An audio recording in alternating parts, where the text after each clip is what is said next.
자, 그러면 이번에는 구조체에 대해서 한번 알아보겠습니다. 지난 시간에 이미지를 다룰 때 레드, 그린, 블루, 그러니까 RGB 값 3개가 항상 같이 다녔죠.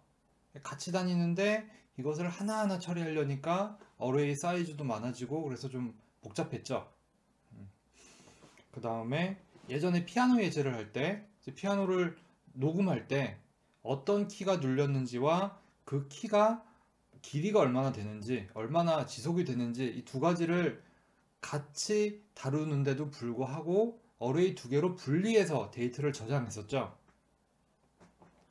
그래서 이렇게 다른 타입의 데이터들 혹은 뭐 같은 타입의 여러 개의 데이터를 이제 하나로 묶어서 좀 다루기 편하게 해주는 것이 구조체입니다. 스트럭처라고 불러요.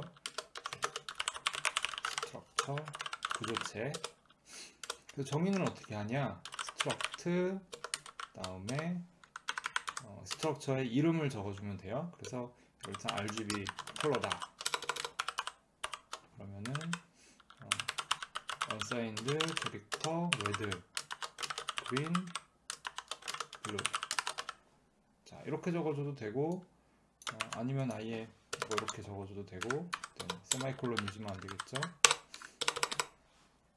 그 다음에 이렇게 자 이런 식으로 해줘도 됩니다. 자, 그래서 이렇게 정의를 했을 경우에는 struct RGB 컬러로 my 컬러 이렇게 해주고 그 다음에 my 컬러에 점 red는 뭐 1, 2, 3 그러면 my 컬러 점 red green은 1, 1, 1 my 컬러 점 blue는 0, 0, 1 1, 0을 이렇게 할까요? 자, 그래서 이런 식으로 값을 다룰 수가 있어요. 자, 그래서 마이 컬러 한 가지로 묶여 있기 때문에 다루기가 훨씬 편하죠. 자, 유사한 사례로 피아노 예제할 때 스트럭트 피아노 키 이런 것들 하나 정의를 하고 그 다음에 캐릭터 키 그 다음에 인티저. 자, 이렇게 했다면은 우리가 2개의 어레이를 따로따로 할 필요 없이 이렇게 하나의 어레이로 만들 수가 있었겠죠. 자, 그래서 스트럭트 피아노 키 마이 키 이런 식으로 해주고 그다음에 마이 키 점 키는 뭐 예를 들면 뭐 A 키였다. 그리고 마이 키 점 랭스는 그 키의 길이는 뭐 100ms였다, 1000ms였다. 이런 식으로 할 수가 있었겠죠. 자, 여기서 우리가 보면서 느끼는 것은 마치 요게 어떤 데이터 타입을 정의하는 것 같은 느낌이다.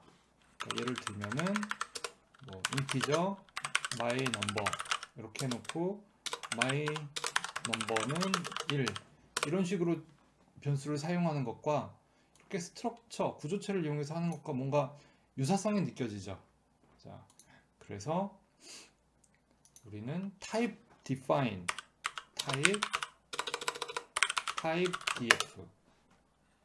df를 사용해서 이렇게 RGB 컬러를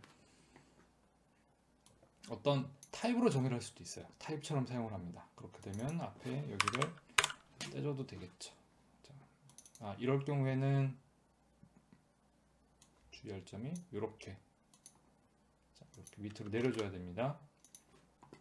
그러니까 type define을 하는데 요 스트럭처가 RGB 컬러라는 이름의 타입명으로 정의가 된다. 이런 의미가 돼요.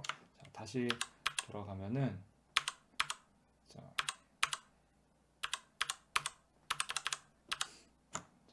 RGB 컬러라는 어떤 스트럭처가 정의가 되어 있고 이것을 어떤 타입으로 정의를 해주는 거예요. 타입. 그래서 RGB 컬러라는 것을 RGB 타입 이런 식으로 정의를 해주고 스트럭트 RGB 컬러를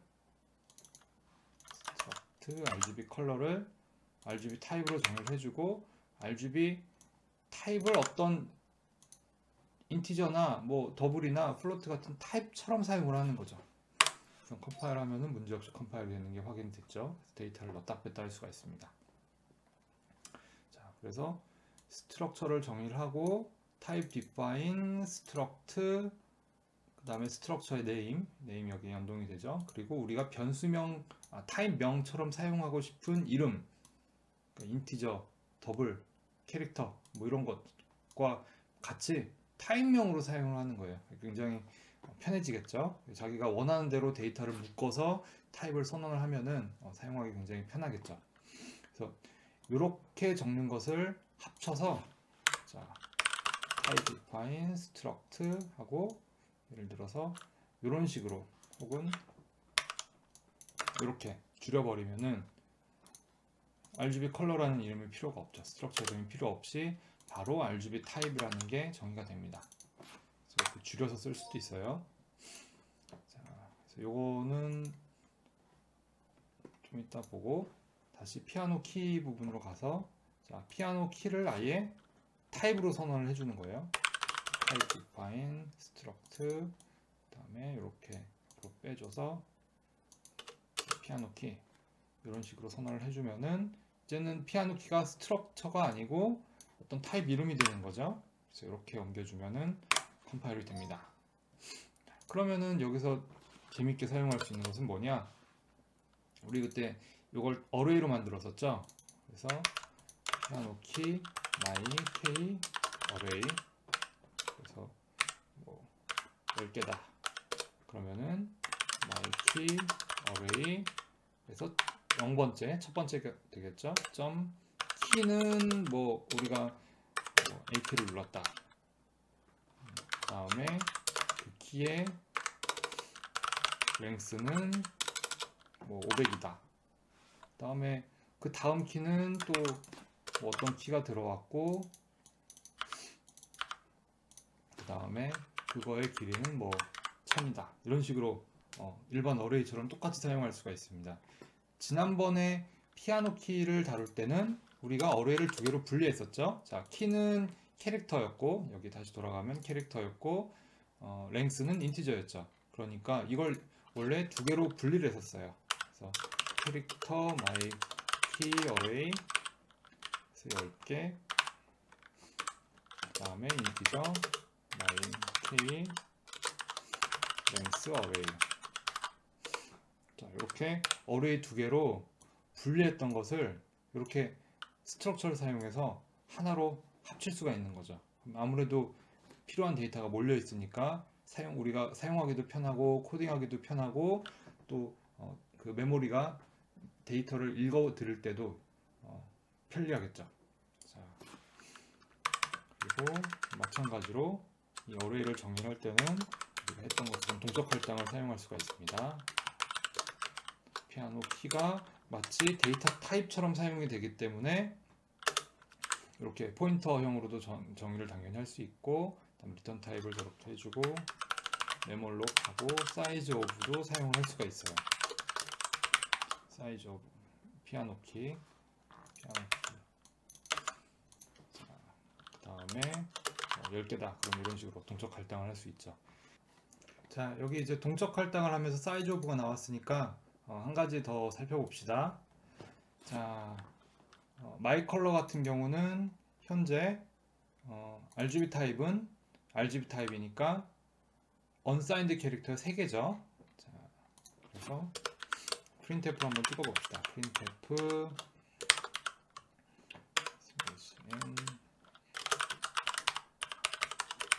RGB 타입. 자, 그리고 여기선 지금 unsigned 캐릭터 3개죠. unsigned 캐릭터 3개니까 unsigned 캐릭터 거기 3. 테스트 코드니까 여기까지만 하고 리턴을 해줍시다. 자, 출력해보면은 3, 3 사이즈가 동일하죠. 자, 이번에 다시 얘를 한번 플로트로 바꿔볼게요. 플로트다. 요 스트럭처가 플로트의 3개다. 이렇게 되고 그러면은 RGB 타입은 그대로 두고 플로트의 3배이겠죠. 자, 실행을 해보면은 실제로 4바이트 3개니까 12바이트 이렇게 나오는 것을 확인을 할 수가 있습니다. 자, 그럼 이번에는 피아노 키에서는 어떤지 한번 볼게요. 자, 여기서 차이점은 얘는 같은 타입 3개죠. 같은 타입 3개고 얘는 캐릭터가 있고 인티저가 있고 이렇게 분리가 돼 있어요. 자, 이 경우에는 어떤지 한번 봅시다. 자, 이거를 긁어다가 여기서 쓸까요? 사이즈 오브 피아노 키, 그 다음에 우리가 기대할 수 있는 거는 캐릭터 타입 더하기 인티저 타입.